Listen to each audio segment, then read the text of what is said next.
Hare Krishna. Recording in progress. Krishna Krishna Krishna, Hare Hare, Hare Rama, Hare Rama, Rama Rama, Hare Hare. We continue reading from Srimad Bhagavatam, Canto 5, Chapter 2, Text 7. Katvam chikirshasi chakimmo nivarya shaile. Canto Sachi just Shaibi Maya sikapi Bhagavad Paradevataya Maya Sikapi Bhagavat Paradevataya Vijay Bibharshi Danushi Sradan Manorite Vichi Vivashi Danushi Suhid Atmo Dharti Kim Vam Mrigan Mrigyase Vipine Pramatan Kimva Mirkan Mirgayase Vipini Pramatan. Translation and purport by His Divine Grace A.C. Bhaktivedanta Swami Srila Prabhupada. The prince mistakenly addressed Apsara, O best of saintly persons, who are you? Why are you on this hill? And what do you want to do? Are you one of the illusory potencies of the Supreme Personality of Godhead? You seem to be carrying two bows without strings. What is the reason you carry these bows? Is it for some purpose of your own or for the sake of a friend? Perhaps you carry them to kill the mad animals in this forest. While undergoing severe penances in the forest, Agnidhar was captivated by the movements of Purva Chitti, the girl sent by Lord Brahma. As stated in Bhagavad Gita, Kamaste Rita Jnana. When one becomes lusty, he loses his intelligence. Therefore, Agnidhar, having lost his intelligence, could not distinguish whether Purvachiti was male or female. He mistook her for a Muniputra, the son of a saintly person in the forest, and addressed her as Munivarya. Because of her personal beauty, however, he could not believe her to be a boy. He therefore began studying her features. First, he saw her two eyebrows, which were so expressive that he wondered whether he or she might be the Maya of the Supreme Personality of Godhead. The words used in this connection are Bhagavad Para Devataya, Devata, the demigods. All belong to this material world, whereas Bhagavan, the Supreme Personality of Godhead Krishna, is always beyond this material world and is therefore known as Paradevata. So the Devta, the demigods, they all belong to the material world. Supreme Lord Krishna belongs to the spiritual world, Paradevata. Here, Agnidhar has become confused now whether this Purvachiti is a man or a woman. He is just very bewildered because he's finding her so beautiful. The material world is certainly created by Maya, but it is created under the direction of Paradevata, the Supreme Personality of Godhead. As confirmed in Bhagavad Gita, Maya Dhyakshena Prakriti Suyate Sa Characharam. Maya is not the ultimate authority for the creation of this material world. Maya acts on behalf of Krishna. So, this material world made up of matter, it is, it's the manifestation of the material energy. But matter is not independent. Material energy, she is not independent. She cannot act on her own. So, under whose order is she acting? She's acting under the order of God. She's acting under the order of Krishna. She's not independent. You know, energy can never be independent. Like, for example, we have the energy to say run. So the energy belongs to the person. So this material world is a manifestation of the material energy. And this material energy belongs to God. Purvachiti's eyebrows were so beautiful that Agnidhar compared them to bows without strings. He therefore asked her whether they were to be used for her own purposes or for the sake of someone else. Her eyebrows were like bows meant to kill animals in the forest. This material world is like a great forest, and its inhabitants are like forest animals such as deer and tigers, meant to be killed. The killers are the eyebrows of beautiful women. Captivated by the beauty of the fair sex, all the men of the world are killed by bows without strings, but cannot see how they are killed by Maya. So the Maya, the charm of Maya Devi, for the man is the woman, for the woman it's the man. Cupid captivates us. It is a fact, however, that they are being killed. Bhutva bhutva praliyate. By dint of his tapasya, Agnidhar could understand how Maya acts under the direction of the Supreme Personality of Godhead. The word pramatan is also significant. Pramata refers to one who cannot control his senses. The entire material world is being exploited by people who are pramata or vimudha. Prahlad Maharaj therefore said. So pramata refers to one who cannot control his senses. So the ordinary living entities like us, shoche tato vimukha chetasa indriyartha maya sukhaya bharam pahato vimudha. They are rotting in material activities for transient material pleasure and spoiling their lives, toiling all day and night, simply for sense gratification, with no attachment for love of Godhead. I am simply lamenting for them and devising various plans to deliver them from the clutches of Maya.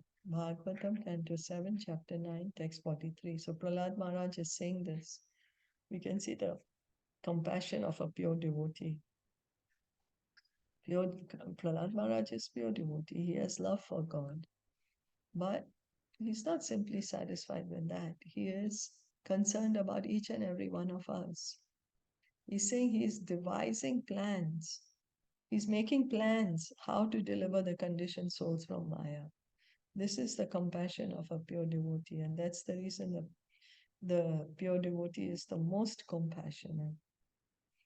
He's always thinking, what can I do to help the conditioned souls to get out of this material world? How can I let them get attached to Krishna? How can I let them revive their relationship to God? Karmis who act very seriously for sense gratification are always referred to in the Shastras by such terms as Pramata, Vimukha, and Vimudha. They are killed by Maya. However, one who is apramata, a sane, sober person, a dhira, knows very well that a human being's primary duty is to render service to the Supreme Person. So we had been reading in Bhagavad Gita that when one realizes, oh, I am spirit soul, part and parcel of Krishna, then he understands he has a duty towards God. Then he engages in devotional service. The duty is devotional service. Maya is always ready to kill those who are pramata with the invisible bows and arrows. Agnidhar questioned Purvachiti about this.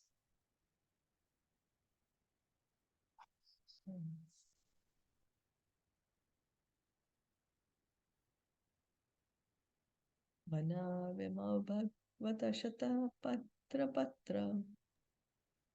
Vana imo bhagavata shatapatrapatro Shanta apno karuchiravadite madanta. Shanta apunkaruchira atitigmadantam Tasme yuyam shashi vanivi charan navidma. Kasme yuyunshashi vani vicharam na vidmaha Shimaya no jaradi yam tava vikramostu. क्षेमाय नो जतेद्यां तव विक्रमोऽस्तु। Then Agnidhar observed the glancing eyes of Purvachiti and said, "My dear friend, you have two very powerful arrows, namely your glancing eyes. Those arrows have feathers like the petals of a lotus flower.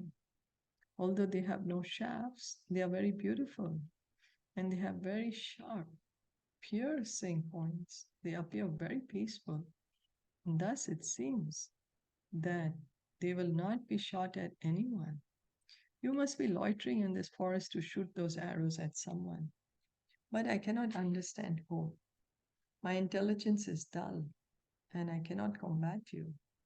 Indeed, no one can equal you in prowess. And therefore I pray that your prowess will be for my good fortune." Agnidhar thus began appreciating Purvachiti's powerful glance upon him. He compared her glancing eyes to very sharp arrows. Although her eyes were as beautiful as lotuses, they were simultaneously like shaftless arrows, and Agnidhar was therefore afraid of them. So the way she's looking at him, he's feeling it's like arrows. Her eyes are beautiful like lotus, but her gaze is like arrows piercing his heart. He hoped that her glances upon him would be favorable because he was already captivated. And the more captivated he became, the more impossible it would be for him to remain without her. Agnidhara therefore prayed to Purvachiti that her glances at him would be auspicious, not futile. In other words, he prayed that she would become his wife.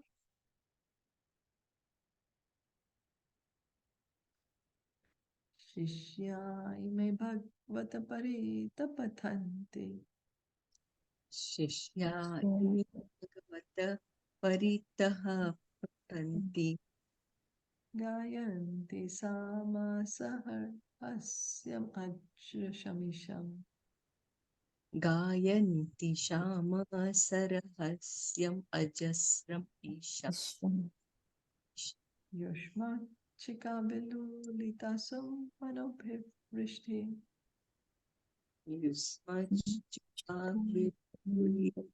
सुमनो अभिवृष्टिः sarve bhajanti rishigana iva vedashakha. सर्वे भजन्ति ऋषिगणा इव वेद शाखा. Seeing the bumblebees following Purvachiti, Maharaj Agnidhar said, "My dear Lord, the bumblebees surrounding your body are like disciples surrounding your worshipable self. They are incessantly chanting the mantras of the Samved and the Upanishads, thus offering praise to you. Just as great sages resort to the branches of Vedic literatures, the bumblebees are enjoying the showers of flowers falling from your hair." So he is telling her that, "Oh, even the bumblebees are worshipping you, you know.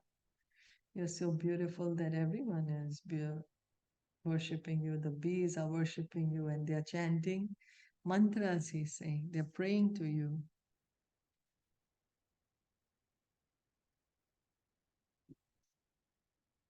Vacham param charana panjara titir rinam वाचं Paramcharanam परचरणातिथिः Titirina brahman rupa mukharam shabam shanva matubhyam.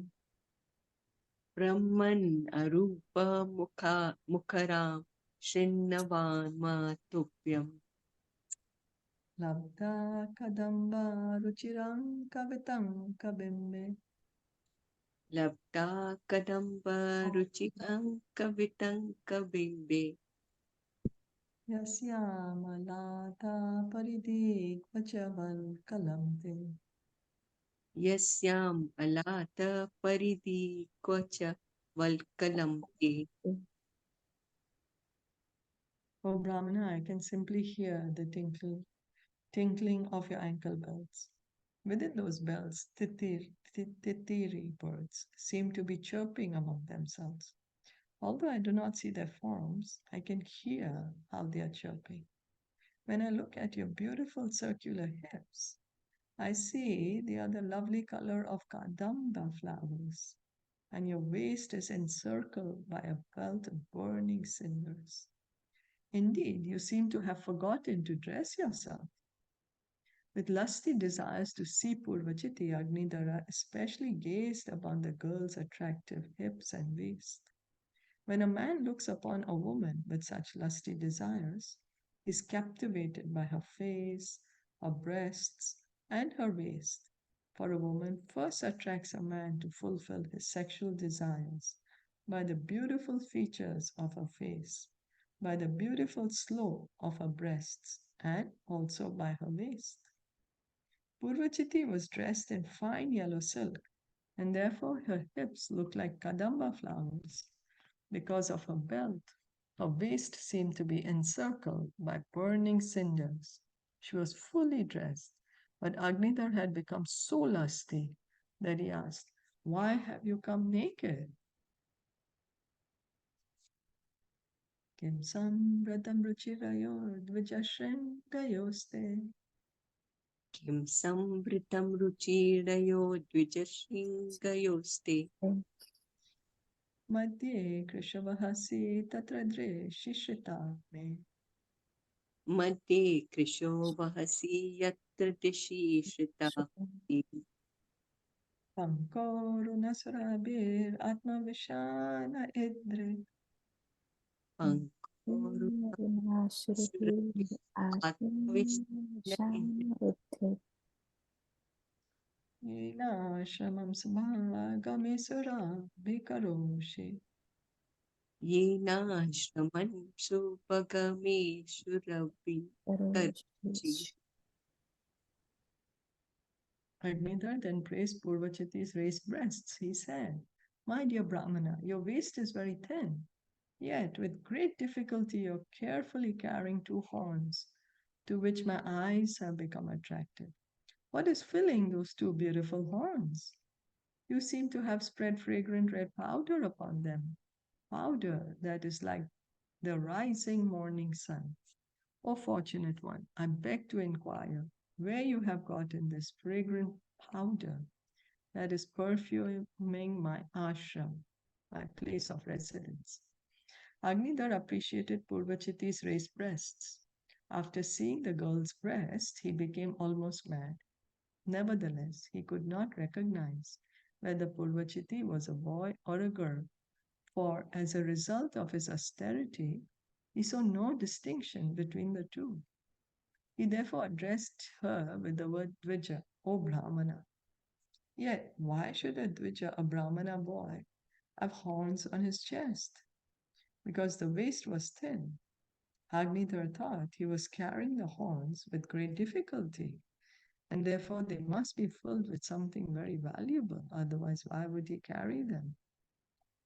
When a woman's waist is thin and her breasts are full, she looks very attractive. Agnidhar, his eyes attracted, contemplated the heavy breasts on the girl's thin body and imagined how her back must sustain them. Agnidhar imagined that her raised breasts were two horns she had covered with cloth so that others would not see the valuables within them. Agnidhar, however, was very anxious to see them. Therefore, he requested, "Please uncover them so that I can see what you're carrying. Rest assured that I shall not take it away. If you feel an inconvenience in removing the covering, I can help you. I myself can uncover them to see what valuable things those raised horns contain." He was so surprised to see the red dust of perfumed kumkum spread over her breast. Nevertheless, still considering Purvachiti a boy, Agnidhar addressed her as Subhaga, most fortunate Muni. The boy must have been fortunate, otherwise, how simply by standing there he could perfume Agnidhar's entire ashram. So he's so captivated by the whole beauty of Purvachiti. Every limb of hers is attracting him. And yet, he's still calling her as a boy. So Prabhupada is explaining that because of his austerities, he's, he's not yet making a distinction between man and woman because he was doing austerities for so long.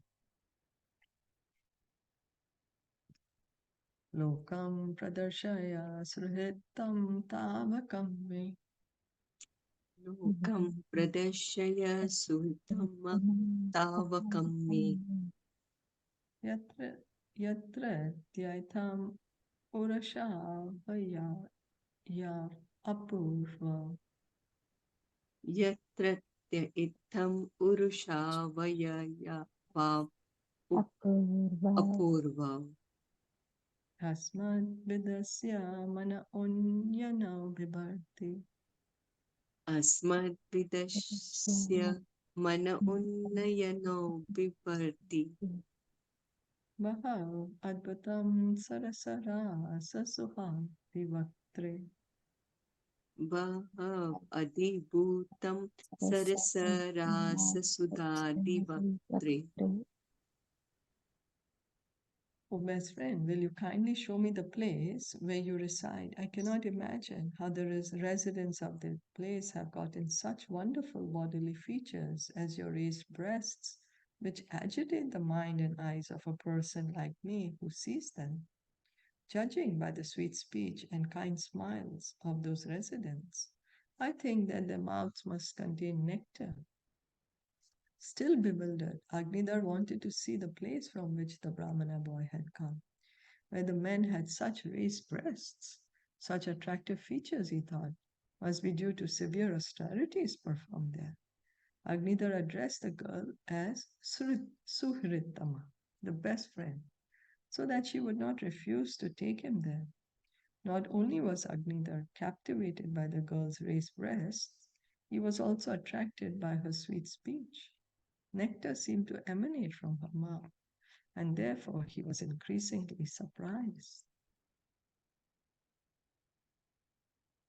Kavatmavriti adana kavir ankavati. Kavatmavritid adanadvavir angavati. Vishnu kalasi animisho makarao chakarna. Vishnu kadasi anishu karau chakarnam. Udvignamina yugalam dvecha pankati Udviknamina kalam japang tishochi. Asanna bringa nikaram sa na in mukham te. Asana bringa sara ini. My dear friend, would you eat to maintain your body? Because you're chewing betel nut, a pleasing scent is emanating from your mouth. This proves that you always eat the remnants of food offered to Vishnu. Indeed, you must also be an expansion of Lord Vishnu's body. Your face is as beautiful as a pleasing lake. Your jeweled earrings resemble two brilliant sharks with unblinking eyes like those of Vishnu, and your own eyes resemble two restless fish. Simultaneously, therefore, two sharks and two restless fish are swimming in the lake of your face.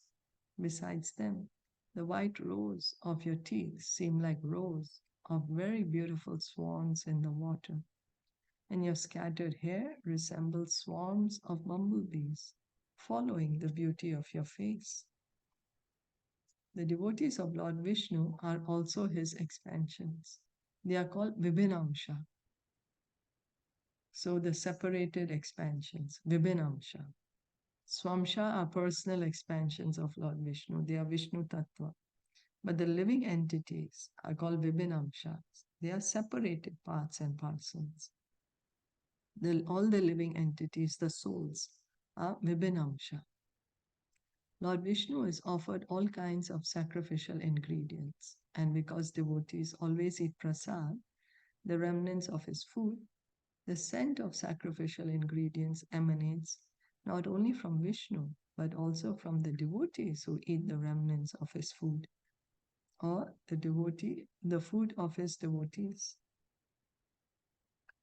So Prabhupada is explaining that Lord Vishnu is offered all kinds of, or the fire sacrifice is always meant to please Lord Vishnu. Lord Vishnu is offered all kinds of foodstuffs, and the devotees are eating that, what has been offered to Krishna or Lord Vishnu. So he's being offered all different kinds of fragrant foodstuffs.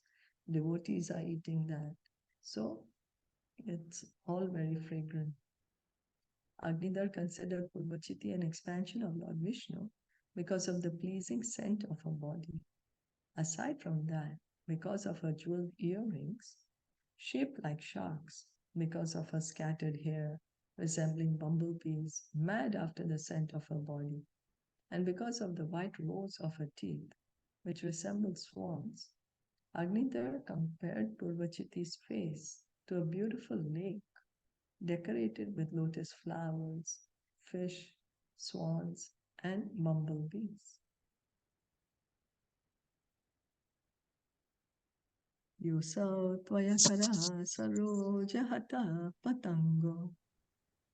Yosho Usotia Karo Sarajo Saroja Hata Patango Dikshu Brahman Brahmata Ejyate Shinini.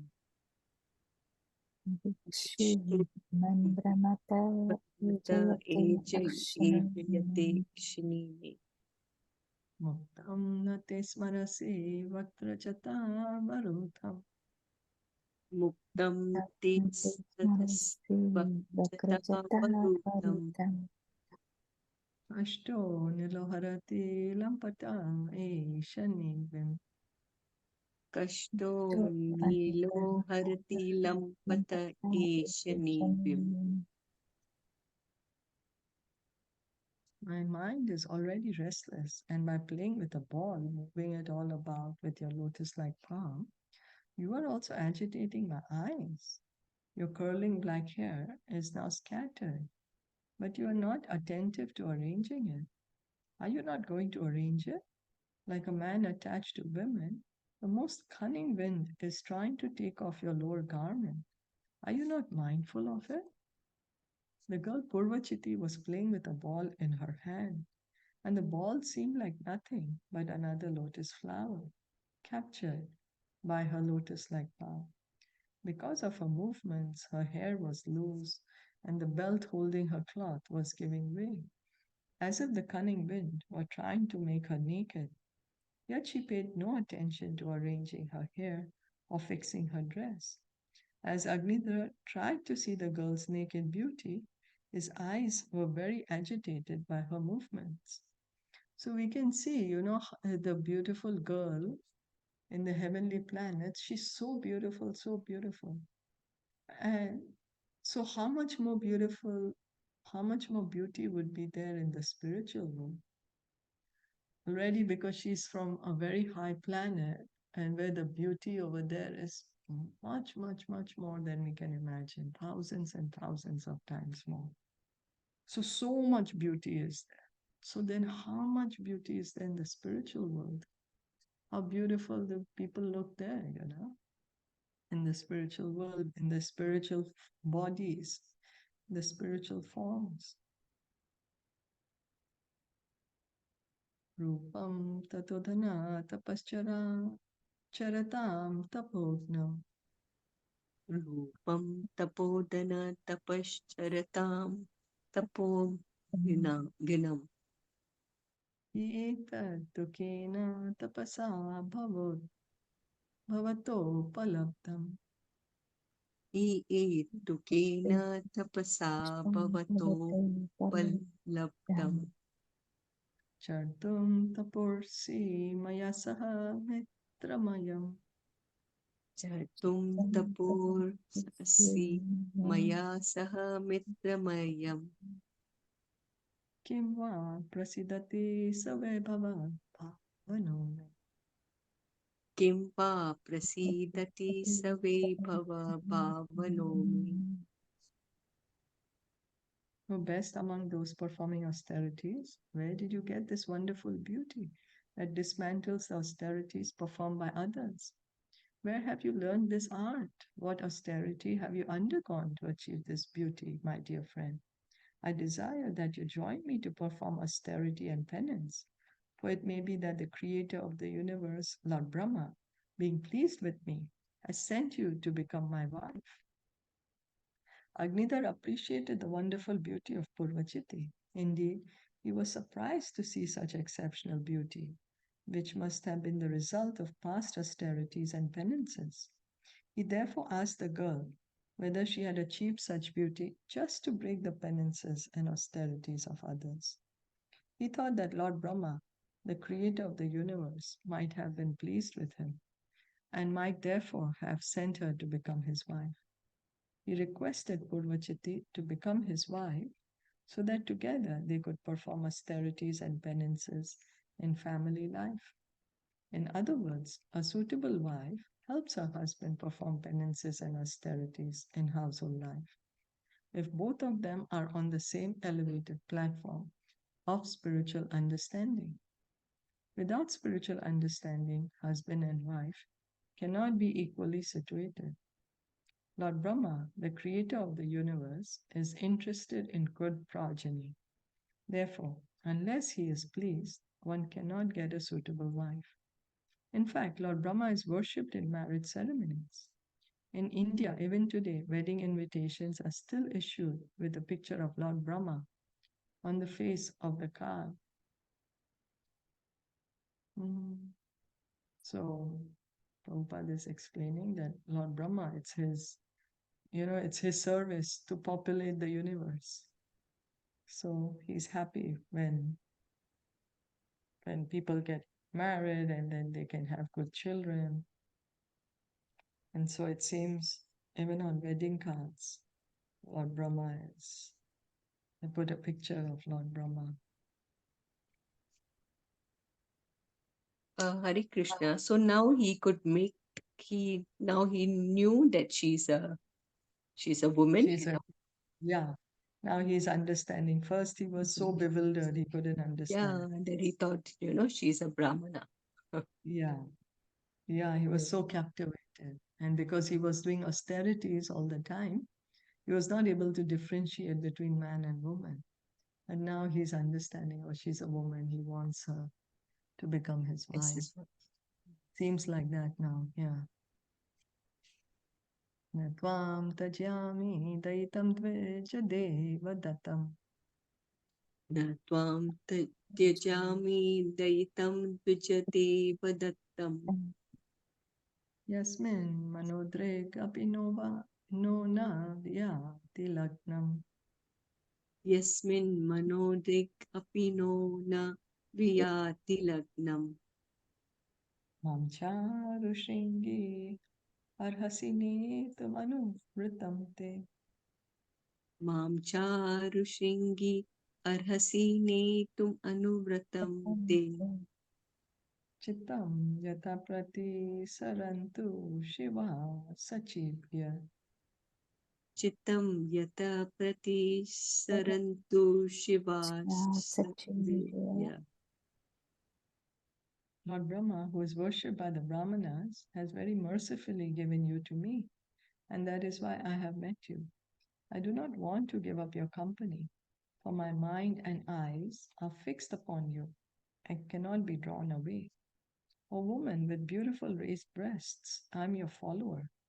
You may take me wherever you like, and your friends may also follow me. Now, Agnidhar frankly admits his weakness. He was attracted to Purvachiti, and therefore, before she could say, "But I have no business with you," he expressed his desire to be united with her. He was so attracted that he was ready to go anywhere, hell or heaven, in her company.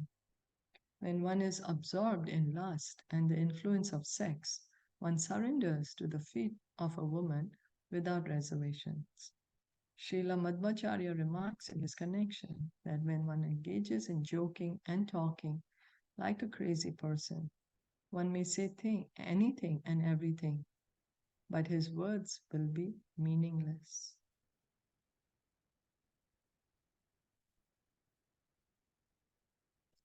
Shishuk Uvacha Shri Shukra Uvacha Iti Lalanu Nayati Vishardo Gramya Vedagthaya Paribhashaya Iti Lalananunayati Visharado Gramya Vaidya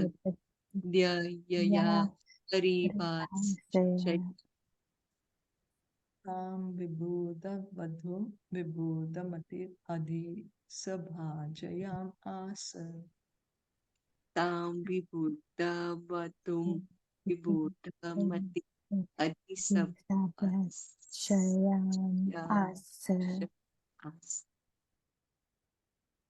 Sukadev Goswami continued, Maharaj Agnidhar, whose intelligence was like that of a demigod, knew the art of flattering women to win them to his side. He therefore pleased that celestial girl with his lusty words and gained her favor. Since King Agnidhar was a devotee, he actually had no attraction for material enjoyment. But because he wanted a wife for progeny, and Lord Brahma had sent Purvachiti for this purpose, he expertly pleased her with flattering words. Women are attracted by a man's flattering words. One who is expert in this art of flattery is called Vidagdha. Vidagdha.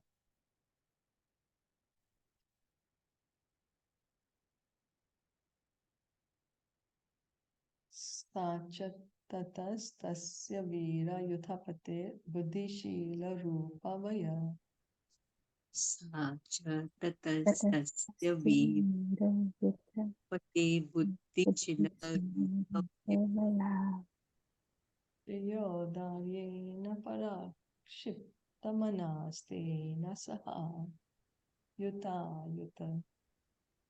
Shriyodaryena Para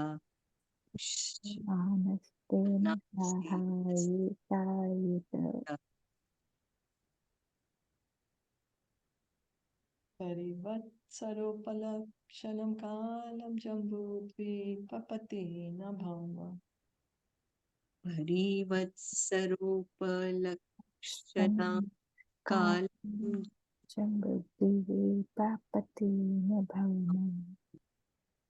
Svarga bhogan bubuje. Swarga Bhogan Puji. Attracted by the intelligence, youth, beauty, behavior, opulence, and magnanimity of Agnidhar, the king of Jambudvi, the master of all heroes, Purvachiti lived with him for many thousands of years and luxuriously enjoyed both worldly and heavenly happiness. By the grace of Lord Brahma, King Agnidhar and the heavenly girl Purvachiti found their union quite suitable. Thus they enjoyed worldly and heavenly happiness for many thousands of years. Tasyam huva atmajan sarajavara nidrona vikim purusha.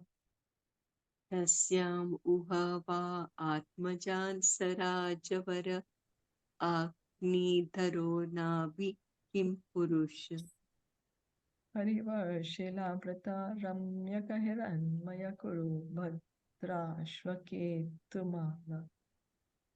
Harivashi Shilavritaram Yaka Hiran Maya Kuru Patrasva Etumala. Sam Gyan Navaputran Ajanaya. Samgyan Navaputran Ajanaya.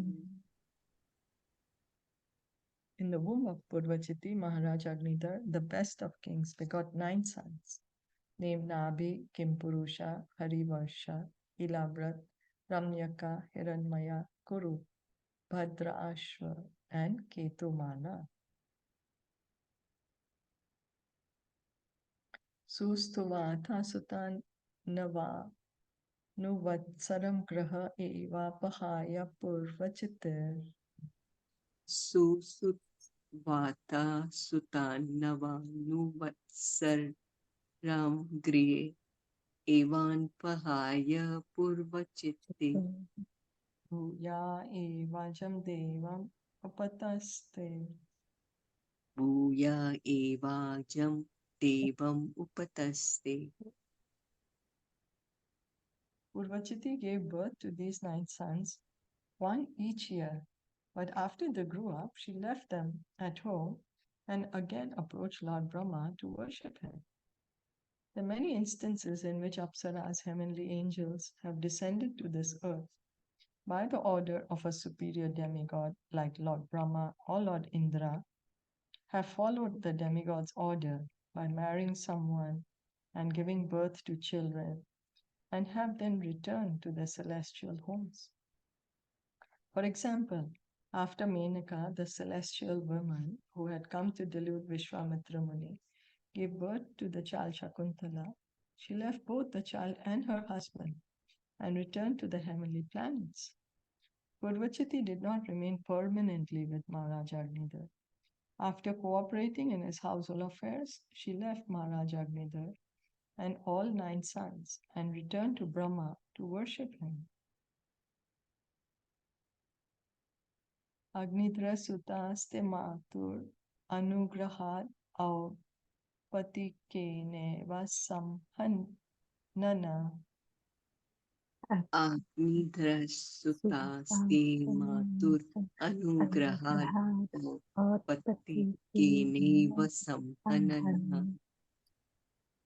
Balopeta pitra vibhakta atma tulya namani yathabhagam. Balopita Pitra Vipakta Atmatulyana Mani Yatha Bhagam Jambudvipa varshani bubuju.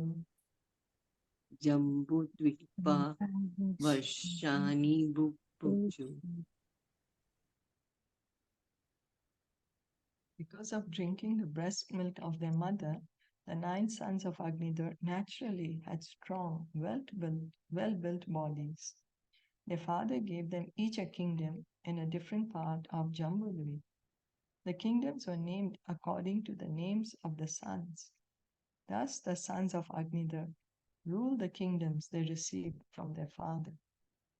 The Acharya specifically mentioned that in this verse the words Matu Anugraha, by the mercy of their mother, refer to the breast milk of their mother.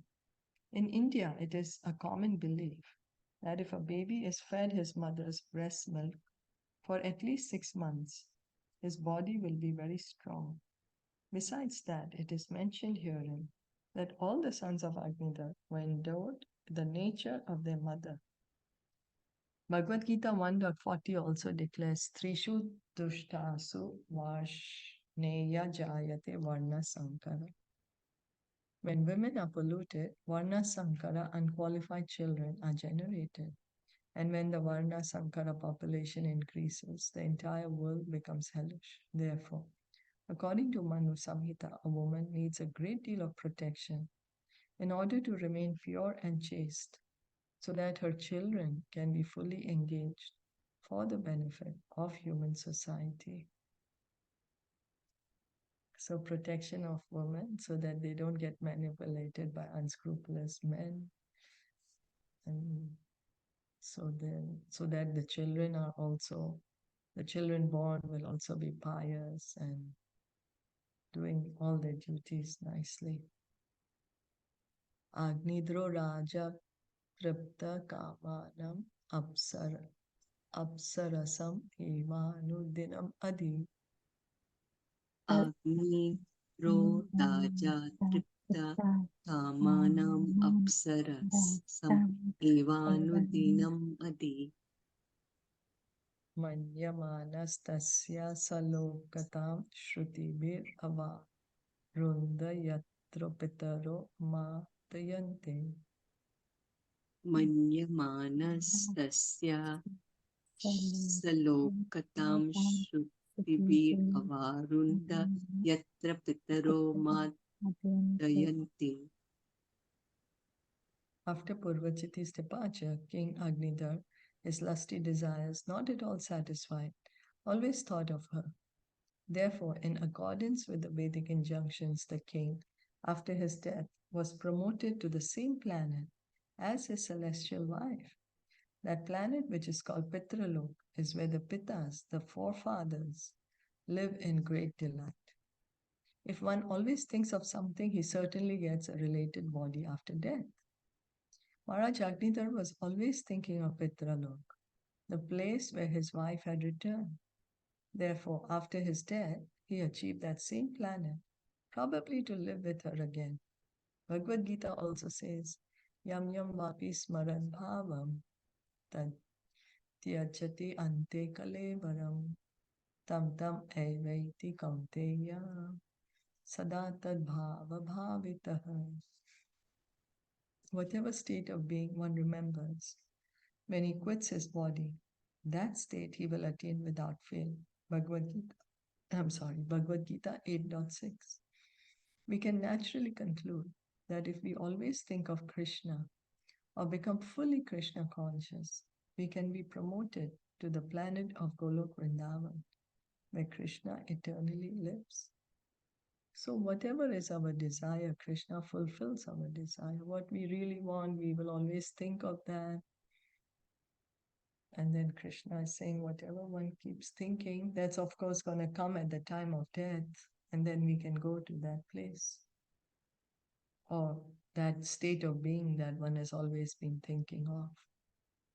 So if one becomes Krishna conscious or one always remembers Krishna, then one can go to be with Krishna, see Krishna face to face, associate with Krishna in Golok Vrindavan. Krishna lives eternally. Krishna is God. He's eternal. He's eternally living in Golok Vrindavan. Samparete pitari nava bhrataro meru duhitir meru devim. Sampariti Pitari Nava Bhrataro Meru Duhite Meru Devim. Pratirupa ugradam strim latam ramyam shyamam narim. Prati Rupam Ugratam Latam Ram Nari Bhadram deva vitim iti samgya navodabahan. Patram Deva Vitim Iti Samya Navodavahan. After the departure of their father, the 9 brothers married the 9 daughters of Meru, named Meru Devi, Pratirupa, Ugradamstri, Lata, Ramya, Shama, Nari, Bhadra, and Devaviti. Thus end the Bhaktivedanta purports of the 5th canto, 2nd chapter of the Srimad Bhagavatam, entitled The Activities of Maharaj Agnidhar. So, Meru is the mountain, right? Yeah, Mount Meru. Yeah. So there's also the personification, like the personalities, person like sun as sun god, like that.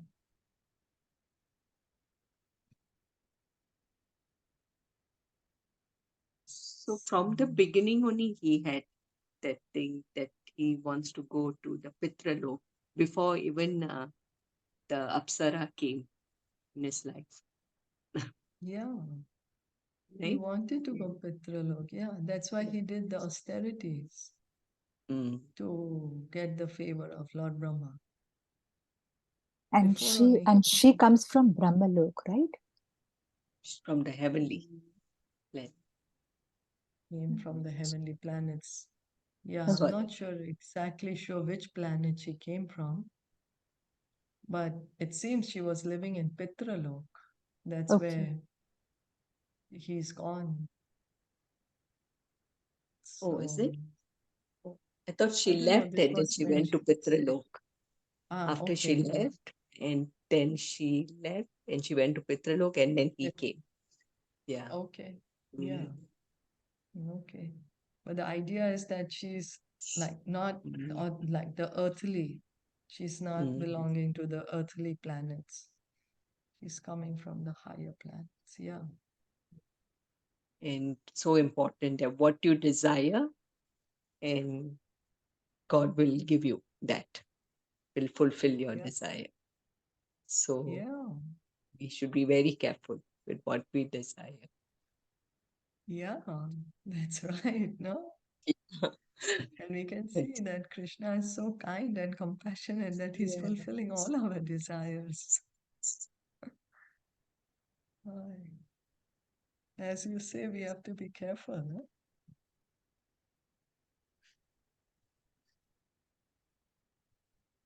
Then how to do?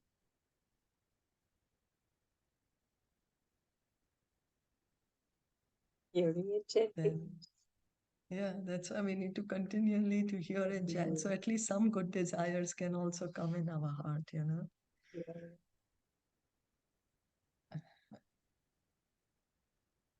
Yes, thank you for this important point. That is so important what we desire.